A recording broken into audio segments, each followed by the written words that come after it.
মিছিল মূলত কিসের জন্য? আজকে আরজি কর কাণ্ডে সবাই প্রতিবাদের মিছিলে বেরিয়েছে। তো অনেক দিন ধরে একটা প্ল্যানিং চলছিল, যাই হোক আজকে সেটা আমরা সম্পূর্ণ করতে পেরেছি।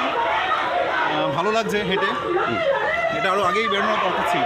আপনারা কি বার্তা দিতে চাইছেন মিছিলের মধ্য থেকে? আমরা বার্তা দিতে চাইছি আগামী দিনে যেন কারোর না সাহস হয় এরকম জঘন্য কাজ করার।